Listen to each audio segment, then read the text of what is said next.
నమస్కారం, welcome to I team. నేను మీ ఝాన్సీ. ఈ మధ్యకాలంలో అవేర్నెస్ ఎక్కువ అయిపోవడం వల్ల కానివ్వండి, ఇన్ఫర్మేషన్ అనేది ఎక్కువగా ఉండడం వల్ల కానివ్వండి, చిన్న చిన్న విషయాలు కూడా ఎక్కువ సర్చ్ చేయడము, లేనిపోని అపోహలు పెంచుకోవడం ఈ మధ్యకాలంలో చాలా ఎక్కువైపోయింది. అలాగే తలకి నూనె పెట్టడం విషయంలో కూడా ఇది చాలా చిన్న విషయంగా మనం అందరం చూస్తాము. బట్ ఈ నూనె పెట్టడం విషయంలో కూడా చాలా సందేహాలు వస్తున్నాయి. వీక్లీ వన్స్ పెడితే సరిపోతుందా, ట్వైస్ పెడితే సరిపోతుందా? కొంతమంది వాదన అసలు న్యాచురల్ ఆయిల్స్ వస్తూ ఉంటాయి కాబట్టి అవి డిస్టర్బ్ అవుతాయి, అసలు ఆయిలే పెట్టద్దు అంటున్నారు. మరి ఏ విధానం మనం పాటిస్తే మంచిది? అందంగా కనిపించాలి అనుకున్నప్పుడు హెయిర్ కూడా చాలా ప్రాముఖ్యత వహిస్తుంది కాబట్టి హెయిర్ విషయంలో ఎలాంటి జాగ్రత్తలు తీసుకోవాలి, ఈ విషయాలని తెలుసుకుందాం. ప్రస్తుతం మనం ట్రెడిషనల్ హీలర్ ఇంకా హెర్బలిస్ట్ ఆంజనేయ రాజు గారి దగ్గర ఉన్నాము. నమస్కారం అండి. నమస్తే అమ్మా. సార్, అంటే దీని మీద కూడా వీడియో చేయాలా అని అనిపించవచ్చు. బట్ చాలామంది కొన్ని లక్షల వీడియోస్ ఉంటాయి. మనం యూట్యూబ్లో సెర్చ్ చేసినట్లయితే హెయిర్ నల్లగా అవడానికి ఏంటి, గ్రే హెయిర్ తగ్గడానికి ఏంటి, ఒత్తుగా రావాలంటే ఏంటి, అంటే రకరకాల రెమెడీస్ అన్నమాట చెప్తూ ఉంటారు. ఏం పాటించినా కానీ చిన్నప్పటి నుంచి మనం చెప్తుంది డైలీ ఆయిల్ పెట్టేవాళ్ళు. చిన్నప్పుడు ప్రతిరోజు ఆయిల్ పెట్టేవాళ్ళు. ఎప్పుడో కానీ ఒకసారి తలస్నానం వీక్లీ వన్స్ చేసేవాళ్ళు. ఇప్పుడు మొత్తం రివర్స్ అయిపోయింది. అసలు ఆయిలే పెట్టద్దు అంటున్నారు, అసలు హెడ్ బాతే చెయ్యొద్దు అని చెప్తున్నారు. అంటే ఏ విధానాలు మనం పాటిస్తే మంచిది అంటారు? ఇందులో ఏవి కరెక్ట్ అంటారు? అంటే ఏది అందులో తప్పు లేదు, కరెక్ట్ కాదమ్మా. పూర్వం సిస్టమ్ ఏదైతే ఉండేదో నా ఉద్దేశంలో అయితే అదే కరెక్ట్ అమ్మా. అప్పుడు న్యాచురల్గా బాడీ నుంచి ఆయిల్స్ వచ్చాయి, హెయిర్కి ఆయిల్ వచ్చేది, ఇప్పుడు వచ్చేది. ఆ సిస్టమ్ అనేది మనకి యోగులు, ఋషులు అలాంటి వాళ్ళు తయారు చేసిన జీవన విధానం అమ్మ. అది దాన్ని కాదనేటంత తెలివైన వాళ్ళం కాదు మనం. ఫస్ట్నైతే అది నా లెక్క. ఎందుకంటే పుట్టిన బిడ్డకి తలకి ఆముదం రాసేవారమ్మ పూర్వం. 6 నెలల నుంచి 9 నెలల సంవత్సరం వచ్చేదాకా ఆ తలకి ఆముదమే రాసేవారు. ఆ పిల్లల్ని ఎత్తుకోవాలంటే వాసన వచ్చేది, అది భయపడేవాళ్ళం. ఈ వాసన వస్తున్నాడని ఆ పుట్టిన బిడ్డకి పయ్యోళ్ళు ఉంటారు కదా, వాళ్ళు తమ్ముడు వాసన వస్తున్నాడు, చెల్లి వాసన వస్తున్నాడనో లేకపోతే ఇలాగా అనేవారు. వాళ్ళు దగ్గరికి వెళ్ళేవారు కాదు. అంత ఎక్కువగా ఆముదం రాసేవారమ్మ. ఆ ఆముదం అనేది ఎందుకు రాయాలి అంటే మనకి పుట్టినప్పుడే ఈ స్కాల్ప్ పూర్తిగా ఏర్పడదమ్మా, ఇంకా గ్యాప్ ఉండిపోతుంది కదా, మెత్తగా ఉంటుంది. ఇక్కడ పిల్లలకి గుండె కొట్టుకున్నట్టు కొట్టుకుంటూ ఉంటుంది ఒక సంవత్సరం వరకు. సంవత్సరం లోపల అది పూర్తిగా క్లోజ్ అవుతుందమ్మా. దాన్ని బ్రహ్మరంధ్రం అంటారు. లేకపోతే మన షట్చక్రాలు, అదే సప్త చక్రాల్లో సహస్రారం అంటారు. ఆ సహస్రారం అనేది క్లోజ్ అవుతుంది అనమాట. అంటే అప్పుడు దాకా జ్ఞానం అందులోంచి వెళ్తుంది అనేది కూడా కొందరు చెప్తారు. ఆ స్కాల్ప్లో అంత బోను 1 year లోపల తయారవ్వాలంటే అంత చిన్న ప్రాణికి ఎంత మెకానిజం జరగాలమ్మా అక్కడ. ఆ మెకానిజం జరిగినప్పుడు ఏమవుతుందంటే, నేను అనేక వీడియోల్లో చెప్పాను ఈ విషయం. పిల్లల తల ఎప్పుడు చెమటతోటి ఉంటుంది, మీరు చూసుకోండి. ఫ్యాన్ తిరుగుతున్నా వాళ్ళ తల చెమటతోటి ఉంటుంది. ఎందుకు అంటే అక్కడ జరిగే మెకానిజం. ఆ మెకానిజం వల్ల అక్కడ ఆ బాడీ వర్క్ చేస్తుంది కాబట్టి హీట్ ఎక్కువ ఉంటుంది తలలో. ప్లస్ ఆ సున్నితమైన పొర ఉంటుందమ్మా. బ్రెయిన్ కొట్టుకోవడం కూడా బయటికి కనపడుతూ ఉంది మనకి. అంత సున్నితమైన పొరలోంచి రేపొద్దున అనేక రకాల బ్యాక్టీరియా కానీ, సూక్ష్మజీవులు కానీ, ఫంగస్ కానీ లోపలికి వెళ్ళకుండా ఒక కవచం లేక ఈ ఆముదం అనేది ఆ శిశువుని కాపాడుతుందమ్మా. ప్లస్ ఏదైతే ఈ మెకానిజం వల్ల హీట్ పుడుతుందో ఆ హీట్ని బయటికి పంపేస్తుంది ఆముదం, బాడీలో ఉండనివ్వదు. దానివల్ల పిల్లల ఎదుగుదలలో ఇరిటేషన్ అనేది తగ్గిపోతుందమ్మా. ప్రశాంతంగా ఉంటారు. ప్లస్ అనేక రకాల జబ్బుల నుంచి మన మెదడుని కాపాడుతుంది అది. ఆముదం పెట్టడం వల్ల antiviral, anti fungal, anti bacteria, pain relief అమ్మ. ఆముదం అన్ని రకాలుగా పనిచేస్తుంది. లూబ్రికెంట్ ప్లస్ డీటాక్స్ తాగితే. ఆముదం అనేది ఒక అద్భుతమైన మెడిసిన్. దాన్ని మనం ఎప్పుడైతే దాని నుంచి మనల్ని దూరం చేశారో అప్పుడే మనం అనేక వ్యాధులకి లొంగిపోతున్నాం. చిన్న పిల్లలు కళ్ళజోళ్ళు పెట్టుకుంటున్నారు. ఎందుకు పెట్టుకుంటున్నారమ్మా? అది కూడా ఆముదం రాయకపోవడం అనేది కూడా ఒక కారణం. హీట్ ఎక్కువైపోవడం వల్ల ఆవిరి అనేది కళ్ళల్లోంచి రావడం వల్ల, కంట్లో నరాలు దెబ్బతింటం వల్ల ఇక్కడి నుంచి ఆవిరి బయటికి ఏది బయట ప్రకృతిలో ఏది ఉంది, కన్ను అనేది ఉంది, చాలా సున్నితమైంది. ఈ హీట్ ఇక్కడి నుంచి బయటకు వస్తున్నాం. దానివల్ల ఏముంది, కళ్ళు మసకలుగా ఉండటం, కంటి చూపు తగ్గటం, చిన్నతనంలోనే అనేక రకాల ప్రాబ్లమ్స్. ఎప్పుడైతే మనం కొబ్బరి నూనె కానీ ఆముదం కానీ ఇలాంటివి రాసామో, కొబ్బరి నూనె కూడా చాలా మంచి మెడిసిన్ అమ్మ. పైత్యాన్ని తగ్గించడంలో చాలా గొప్పగా పనిచేస్తుంది. మా చిన్నదనంలో ఏది తగిలినా, దోమ కుట్టినా, ఏ కుట్టినా, లేకపోతే చీమ కుట్టినా, దద్దుర్లు వచ్చినా, దొరదలు వచ్చినా కొబ్బరి నూనె మందు. చిన్నగా పడిపోయి కొట్టుపోయినా, చిన్నగా తెగినా కొబ్బరి నూనె రాసేట తగ్గిపోయి అప్పుడు. అంటే ఎన్ని రకాలుగా వాడేవాళ్ళు దాన్ని. ఇవాళ డాండ్రఫ్ అనే ప్రాబ్లం చూడండి 100కి 99 మందిలో ఉంది. ఎందుకు? నూనె రాయపడటం. కానీ నూనె రాస్తేనే డాండ్రఫ్ వస్తుందని చెప్తున్నారు. తప్ప మాది రివర్స్ చెప్తున్నారు. నూనె రాయకపోవడం వల్ల నెక్స్ట్ కెమికల్ షాంపూస్ వాడడం వల్ల. ఏమీ లేదమ్మా, డాండ్రఫ్ ఉన్నవాళ్ళు షేకాగా కానీ లేకపోతే మన కుంకుడికాయతో తలంటుకోమనండి, ఎటువంటి మందు అక్కడ లేకుండా 70% పీపుల్కి తగ్గిపోతుంది డాండ్రఫ్. కుంకుడికాయ అనేది మళ్ళీ అది యాంటీవైరల్, యాంటీ ఫంగల్, ఇది కూడా క్రిమిని కూడా చంపుతున్నాం. గొప్ప మెడిసిన్ అది. ఎంత మంచి యాంటీబయాటిక్ అంటే, మేమైతే దాని పులుసు తీసమ్మా, పుల్లటి మజ్జిగ, పచ్చిమిరపకాయలు, అల్లం రసం కలిపి మొక్కలకు స్ప్రే చేస్తాం. బ్యాక్టీరియా ఇటు తెగులు రాదు అసలు, ఆ చెట్టు మీదకి ఉన్న తెగులు పారిపోతుంది. అంత బాగా ఈ కుంకుడికాయ పులుసు అనేది పనిచేస్తుందమ్మా. Antiviral, anti fungal, anti bacteria అన్నిటిని చంపేస్తుంది. ప్లస్ జిగురు ఉండటం వల్ల ఏమవుతుందంటే, అది గమ్ముని కరిగిపోకుండా ప్లాంట్స్కి అంటుకోవడం వల్ల ఏమవుతుందంటే దాని మీద ఉన్న సూక్ష్మజీవులన్నీ చచ్చిపోతాయి, చెడు చేసి అన్నీ. ప్లాంట్కి మనిషికి కూడా వాటిని ప్రకృతిని వాడుకోవటం అనేది ఉందమ్మా ఇది వరకు. అదేవిధంగా పుట్టిన వెంటనే పిల్లలకి నువ్వుల నూనె కానీ, ఎక్కువ నువ్వుల నూనె వాడేవారమ్మా. బిడ్డకి స్నానం చేయించి ముందర నువ్వుల నూనె ఒళ్ళంతా రాసి నలుగు పెట్టి స్నానం చేయించేవారు. ఈ నువ్వుల నూనె అనేది హయ్యెస్ట్ కాల్షియం ఉంటుంది. మనం వాడి ఆయిల్స్లో 7 పొరలో దాటి బోన్ దాకా వెళ్ళే శక్తి నువ్వుల నూనెలో ఉందని ఆయుర్వేదంలో రాసి ఉంటుందమ్మా. అది నా సొంత కవిత్వం కాదు, ఏమి కాదు. ఎప్పుడైతే ఆ నువ్వుల నూనె అనేది ఎముకల దాకా వెళ్ళిందో ఎముకలు గట్టిపడతాయి. అంటే మనం ఎప్పుడైతే బాగా మర్దన చేసుకుంటాము, మసాజ్ చేసినప్పుడు, పిల్లలకి మసాజ్ చేసినప్పుడు, అదేవిధంగా ఆ మసాజ్ చేసినప్పుడు పావటం వల్ల వాళ్ళ బాడీలో ఉన్న నరాలన్నీ మళ్ళీ ఓపెన్ అవుతాయమ్మా. ఏమైనా సరిగ్గా ఓపెన్ అవునాయి, ఇవన్నీ కూడా సున్నితంగా ఉంటుంది కదా శరీరం. విపరీతమైన రెసిస్టెన్స్ పవర్ ఉంటుంది వాళ్ళకి. సున్నితంగా ఉంటుందని మనం అనుకుంటాం, కాదు, అద్భుతమైన రెసిస్టెన్స్ పవర్ ఉంటుంది అప్పుడు వాళ్ళకి. చాలా శక్తివంతంగా ఉంటారు వాళ్ళు. మనం ఏదో చిన్నపిల్లడు కదా అని సున్నితంగా చూస్తాం, చూడక్కల చాలా బలంగా ఉంటారు వాళ్ళు ఆ టైంలో. ఎందుకంటే న్యాచురల్గా ఉన్నారు వాళ్ళు, అన్యాచురల్లోకి ఇంకా రాలేదు కాబట్టి. వాళ్ళకి ఎప్పుడైతే ఈ శరీరం అంతా నలుగు పెట్టి పామి అన్నీ చేశారో, ఆ నర్వస్ సిస్టమ్ ఏమన్నా ఓపెన్ అవ్వనుంటే ఓపెన్ అవుతుందమ్మా. చర్మవ్యాధులు అనేవి రావు అసలు ఈ కొబ్బరి నూనె కానీ, నువ్వుల నూనె కానీ ఇలాంటివి నలుగు పెట్టడం వల్ల. కృష్ణదేవరాయలు ఆయన హార్స్ రైడింగ్ చేసి ముందర సాలిడ్ నువ్వుల నూనె తాగి వెళ్ళిపోడంట హార్స్ రైడింగ్.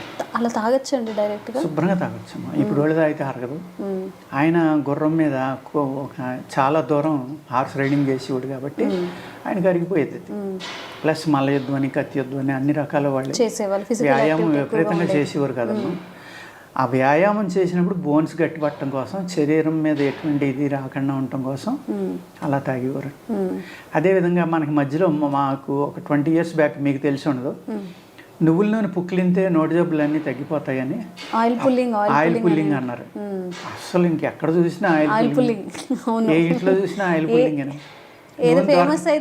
నూనె దొరకనంత ఆయిల్ పుల్లింగ్ చేసారు. నిజంగా ఆయుర్వేద శాస్త్రంలో రాసి ఉంది అది. ఓన్లీ నువ్వుల నూనె హైయెస్ట్ కాల్షియం ఉంది కదమ్మా. దానివల్ల ఏమో పళ్ళు గట్టి పడతాయి. పుల్లింగ్ చేయటం ఏమవుతుంది, ఈ బొగ్గల్లోని, ఫేస్లోని, గొంతుకులోని ఉన్న నరాలు అన్నిటికి స్ట్రెంగ్త్ వస్తుందమ్మా.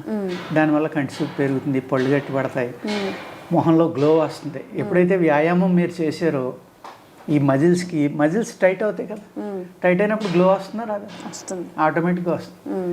అంచేత ఈ ఆయిల్ పుల్లింగ్ అనేది ఇప్పటిది కదమ్మా, 1000 సంవత్సరాల క్రితం రాసిన ఇదే. అది ఎవరో ఒక మహానుభావుడు చిన్నగా దాని మీద రాశాడు, అది అందరూ మొదలుపెట్టారు, చాలా బాగా చేశారు. మళ్ళీ అందరూ మానేశారు. మానక్కలేదు అంటే ఒక వేవ్ అలాగే ఏదైనా చేయమంటే పీక్స్లో చేస్తారు, లేకపోతే మానేస్తారు. అది కంటిన్యూగా చేయొచ్చు.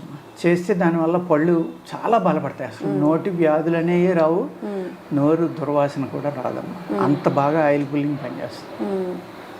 అదేవిధంగా ఈ ఆయిల్ అనేది ఒంటికి రాయడం వల్ల చర్మవ్యాధుల నుంచి మన శరీరాన్ని కాపాడుతున్నాం ఒక లేయర్ లాగా. అందులో ఆముదం లాంటిది అయితే అది డ్రై అవ్వదమ్మా.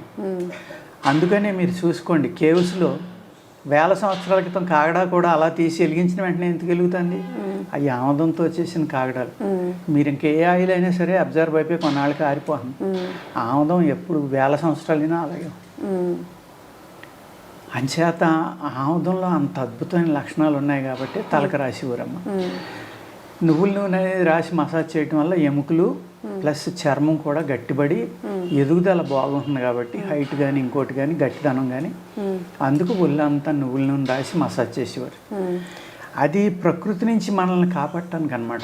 మీరు సపోజు ఇవాళంటే సిటీలో ఎక్కువ మంది ఉంటున్నారమ్మా, పూర్వం పల్లెటూరులో ఎక్కువ ఉండేవారు. వాళ్ళు ఏ చెట్టు కిందకో తుప్పల్లోకో ఎక్కడో తిరగడం. నైట్ ఏమవుతుంది, సాలీళ్ళు పురుగులు అల్లుతాయి కదమ్మా, సాలీళ్ళు దారాలు అల్లుతాయి చెట్టుకి మధ్యన మొక్కకి.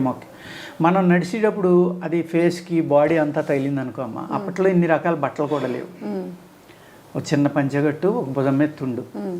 20 ఎకరాలు ఉన్నవాడు కూడా షర్ట్ బనియాలు వేసుకునేవారు కదా నాకు తెలిసినప్పుడు. అంటే ఇక్కడ చిన్న ఈ విషయం చెప్తానమ్మా. మా మామగారు చెప్పేవారు, ఆయన మేనమామ ఇంటికి వెళ్తే సొక్క కుట్టించి ఇచ్చారంట. ఆ సొక్క ఆయన వాళ్ళు ఊరు తెచ్చుకుంటే నేనేసి చూస్తానని ఊళ్ళో అందరూ చింపేశారండి దాన్ని. అయ్యో, అంటే షర్ట్ వేసుకోవటం కూడా తెలియదు అనమాట అంత పెద్ద కుటుంబాల్లో కూడా. అంటే ఖర్చు పెట్టేవారు కాదు, అంత మోడర్న్ ఇది లేదు. ఒక తుండు కప్పుకునేవారు, చిన్న పంచి కట్టుకునేవారు. ఇవాళ ఎంత మార్పు వచ్చేసింది మనకి, రకరకాల కెమికల్ తోటి చేసిన టెర్లిన్ అని లేకపోతే సింథటిక్ అని అనేక రకాల బట్టలు వచ్చినాయి. వాటి యొక్క రియాక్షన్ వల్లే మనకి ఇన్ని చర్మ వ్యాధులు వస్తాయి. మరి ఎందుకు రావమ్మా, చాలా వస్తాయి.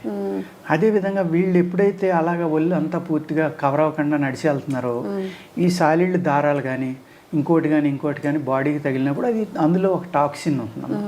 ఆ టాక్సిన్ వల్ల అనేక చర్మ వ్యాధులు వస్తాయి.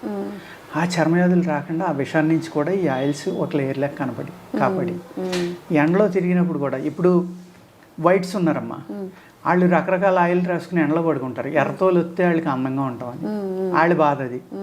మనం నల్లగా ఉంటాం, తెల్లతోలు కావాలని మనం అనేక రకాల ఆయిల్స్ రాస్తాం. అంటే మనిషి తన యొక్క కాన్ఫిడెన్స్ని కోల్పోవటం వల్లే ఇవన్నీ వస్తాయి. నేను ఇలాగే ఉంటాను. ఇప్పుడు నాకుంది జుట్టు తెల్లగా నెరిసిపోయింది, రంగు వేసుకోవచ్చు కదా, ఎందుకు వేసుకోను?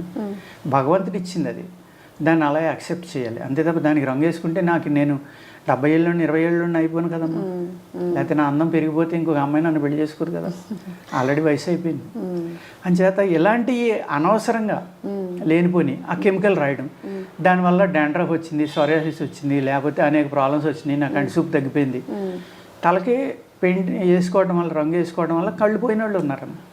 ఆ కెమికల్ పడిన వాళ్ళు అందరికీ పడదని కాదు, కొంతమందికి అమోనియా రియాక్షన్ వాళ్ళు ఒళ్ళంతా నాశనం అయిపోయిన వాళ్ళు ఉంటారు. ఇప్పుడు అంత అవసరం అది ముందర నేర్చుకోవాలి మనం. నేనులాగే బతకాలి అనే కాన్ఫిడెన్స్ ఉన్నవాళ్ళు ఏదైనా చేయగలరు. లేదు రంగు పూసుకోవాలంటే రంగే, నీళ్ళు పడితే వెలిసిపోతుంది. న్యాచురాలిటీ డిఫరెంట్, రంగు డిఫరెంటే కదమ్మా. అలాగే ఈ బేబీ న్యాచురల్గా పెరగాలి, గట్టిగా పెరగాలి అంటే డెఫినెట్గా ఈ నూనె అనేది వాడడం అమ్మ. పూర్వం ఏం చేసేవారమ్మా, ముక్కులో ఒక కోల్డ్ వచ్చింది, కోల్డ్ వస్తే వాడు ముక్కులు కారుతున్నాయి, ఏమీ లేదు పడుకోబెట్టి నువ్వుల నూనె కానీ నెయ్యి కానీ కొబ్బరి నూనె కానీ ఒక 2 డ్రాపులు ముక్కులో వేసేవారు. చక్కగా ఆరిపోయి అంతానే తెల్లవారులు హ్యాపీగా బేబీ పడుకునేవాడు. ఇది ఓన్లీ ఆ కోల్డ్, ఆ ఫ్లమ్ ఏదైతే ఉందో అది గట్టిపట్టడానికి కాదమ్మా. నువ్వుల నూనె అనేది కానీ ఈ నెయ్యి అన్నిటికన్నా ఇంపార్టెంట్ అంటే ఆవు నెయ్యే వాడేవారమ్మా అప్పట్లో. ఈ బర్రె నెయ్యి తక్కువ. ఆవు నెయ్యి ముక్కుల్లో వేయడం వల్ల ఏమవుతుందంటే అందులో అద్భుతమైన మినరల్స్, ఒక శక్తి, వైబ్రేషన్ అనేది ఉంటుందమ్మా అందులో. అందుకనే మనం ఆవుని దైవంగా కొలటానికి కారణం ఏంటంటే దాని యొక్క పాలలో కానీ నెయ్యిలో కానీ దాని అన్నిటిలోనే ఉన్న వాల్యూస్ అన్నమాట. ఆ నెయ్యి ముక్కుల్లో వేయటం వల్ల మీకు కంటి చూపు తగ్గదు, తెలివితేటలు పిల్లలకి విపరీతంగా పెరుగుతాయి, మామూలుగా పెరగవు. నువ్వుల నూనె వల్ల, ఆవు నెయ్యి వల్ల, నువ్వుల నూనె వల్ల ఎముకలన్నీ గట్టిపడతాయి, గ్లో వస్తుంది, అది కామన్. ఇది వేయటం వల్ల ఏమవుతుందంటే ముక్కు నుంచి బ్రెయిన్కి డైరెక్ట్గా దారి ఉంటుందమ్మా. పూర్వం ఒక 40 ఏళ్ళ నుంచి ముక్కులోంచి చేస్తున్నారు బ్రెయిన్ ఆపరేషన్, 30-40 ఏళ్ళ నుంచి. అంతకు ముందర చిన్నదానికి కూడా బ్రెయిన్ స్కల్ ఓపెన్ చేసేవారు ఆపరేషన్ చేయాలంటే.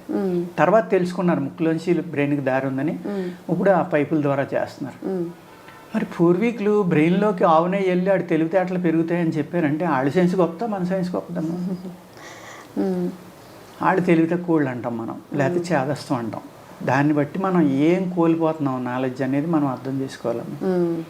కంటి చూపు తగ్గదు, జుట్టు రాలదు, జుట్టు తొందరగా తెల్లబడదు, తెలివితేటలు విపరీతంగా పెరుగుతాయి, సైనస్ అనేది రాదమ్మా. ఇవాళ పిల్లలు కానీ పెద్దోళ్ళు కానీ చూసుకోండి, 100కి 10 మందిలో సైనస్ ఉంది.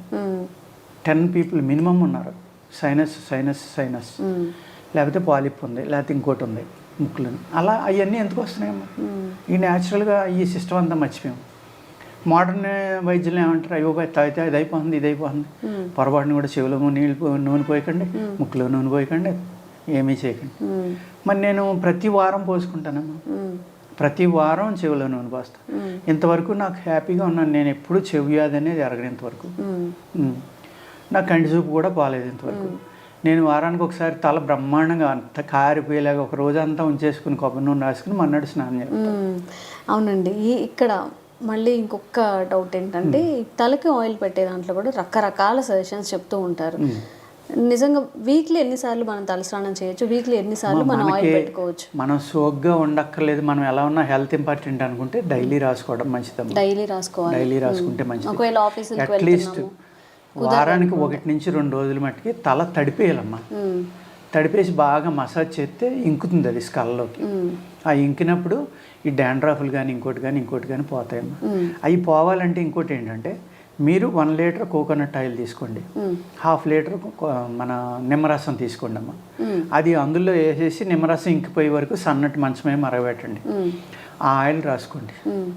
మీకు ఎట్టి పరిస్థితుల్లో డాండ్రాఫ్ రాదు, జుట్టు రాలిపోదు, జుట్టు చాలా హెల్తీగా పెరుగుతుంది, పొడవుగా పెరుగుతుంది, ఆరోగ్యంగా పెరుగుతుంది, షైనింగ్ ఉంటుంది. ఎంత సింపుల్గా చూడండి. అవును. దానికోసం పూర్వం ఏం చేసేవారు, మాకు క్షవరం చేసి మంగళ అనేవాళ్ళు ఊళ్ళో. ఒక కుటుంబానికి 10 కుటుంబాలకు ఒక మంగళం. అతను వారానికి ఒకసారి వస్తే శుభ్రంగా చెవుల నిండా నూనె పోసి తలకి బాగా అంటి, ఆ తలకంటి నూనె ఏం చేసేవాడు, ఇంత గిన్నెలోకి తీసుకుని అందులో నిమ్మకాయ పిండి పొయ్యి మీద ఒక వేడి చేసి పట్టుకొచ్చి రాసేవాడు వాళ్ళంతా. మరి నిమ్మకాయ విటమిన్ సి కదమ్మా, చర్మవ్యాధి ఎందుకు వస్తుంది ఒళ్ళకి మసాజ్ చేస్తే? ఇప్పుడు ఇవాళ మనం ఏం చేసాం, ఏసీ షాప్లోకి వెళ్ళి బార్బర్ షాప్లోకి అదే పని చేస్తే అడిగి 200 ఇచ్చేస్తున్నాం. అది ఇప్పటికీ వాడుతున్నారు చాలామంది. నేను చాలా బార్బర్ షాపుల్లో చూసాను, వాళ్ళు వేడి చేసి కొబ్బరి నూనె మసాజ్ చేస్తాం సార్ తలకంటారు. అది ఎంత ఆరోగ్యకరమైందంటే, ఇలాగ మనం ఏదైతే సింపుల్గా పోయి ఉన్నాయో చిన్న చిన్న ఆరోగ్యకరమైన చిట్కాలు అవన్నీ వదిలేసి మనం పూర్వం అమ్మ ఒక పిల్లోడికి ముక్కు కారుతూ ఉంటే వాడు పుట్టిన కాడి నుంచి 10-12 ఏళ్ళు వచ్చేదాకా కారుతానే ఉండేవాడు, ఇలా తుడుచుకుంటానే ఉండేవాడు. ఆడు మట్టిలో ఆడుకుంటానే ఉండేవాడు, ఆ మట్టితో తుడుచుకుంటా ఉండేవాడు, అలాగే తింటా ఉండేవాడు. అద్భుతమైన శక్తి పెరుగుతుందమ్మా. యాంటీబయాటిక్స్ అక్కర్లేకుండా మీ బాడీలోనే ఇమ్యూనిటీ బ్యాక్టీరియా పెరుగుతుంది అలా ఉండటం వల్ల. ఇప్పుడు ఒక 5 రోజులు దాటి ఉందనుకోండి రంప, అయ్యి బాబు న్యూమోనియా వచ్చేస్తుంది, లంగలు పాడైపోతే అవి పాడైపోతే ఇవి పాడైపోతే అర్జెంటుగా దానికి ఒక యాంటీబయాటిక్, లేకపోతే ఒక కాఫ్ సిరప్, లేకపోతే ఇంకోటి ఒక 10 మందులు వాడేస్తున్నాం. అసలు వాళ్ళ ఇమ్యూనిటీ పెరగనివ్వట్లేదు మనం.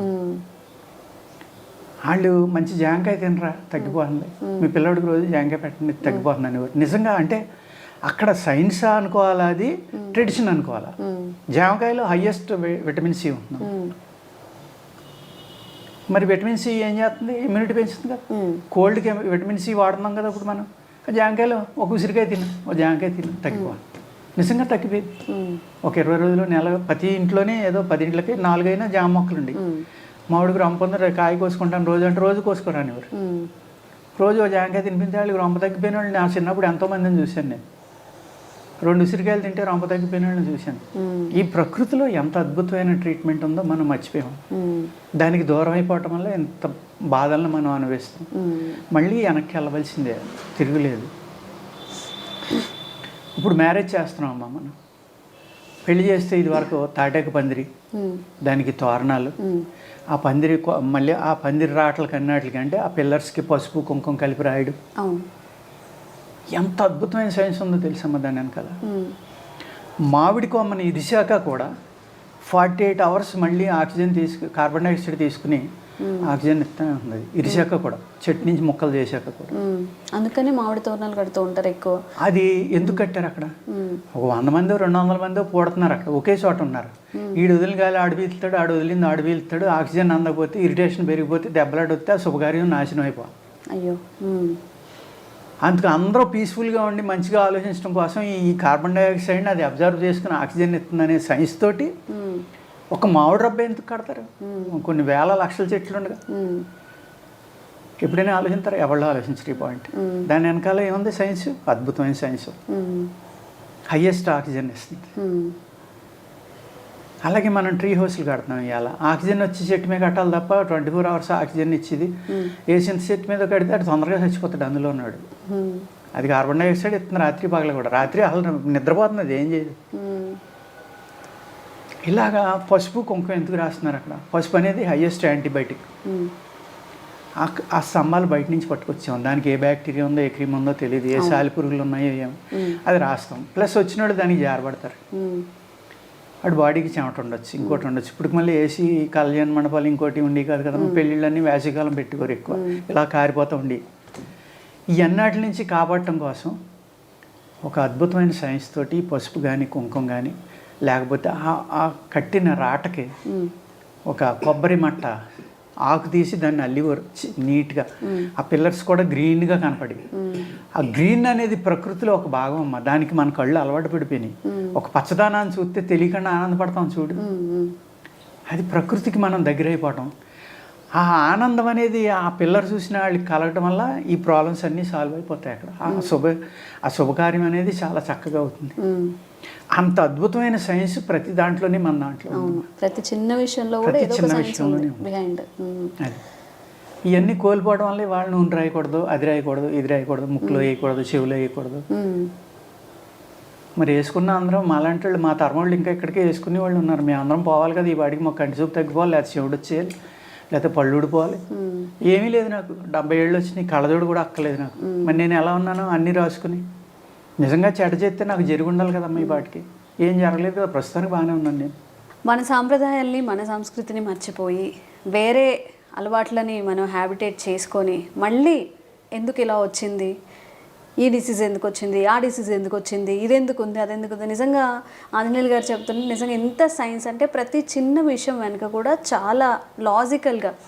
జనరల్గా మన ఇంటి ముందు కళ్ళాపి చల్లమని చెప్తుంటారు, పసుపు రాయమని చెప్తుంటారు, సార్ చెప్పారు ఇప్పుడు ముగ్గు పెట్టమని చెప్తుంటారు. దాంట్లో కూడా బ్యాక్టీరియాని చంపుతూ ఉంటుంది. నిమ్మకాయలు పెడుతూ ఉంటాము, అది కూడా బ్యాక్టీరియాకి కానీ లేకపోతే దిష్టి తగలకుండా అలా పెడుతూ ఉంటాము. సో ప్రతి ఒక్క విషయం వెనుక ఒక సైంటిఫిక్ లాజిక్ ఉంది. కాబట్టి మన సంస్కృతిని మనమేం తక్కువ చేసి చూసుకోకర్లేదు. ఎవరో ఏదో చెప్పారని వాటికి అడాప్ట్ చేసుకోకుండా ఒక విషయాన్ని పాటించేటప్పుడు అసలు నిజంగా ఇది ఎందుకు పాటిస్తున్నామని ఒక్కసారి ఆలోచన చేసుకుంటే మళ్ళీ మనం రిగ్రెట్ అవ్వాల్సిన అవసరం అయితే రాదు. థ్యాంక్ యూ అండి. ఈరోజు మీ ద్వారా చాలా విషయాలు తెలుసుకున్నాం. నమస్తే అమ్మ.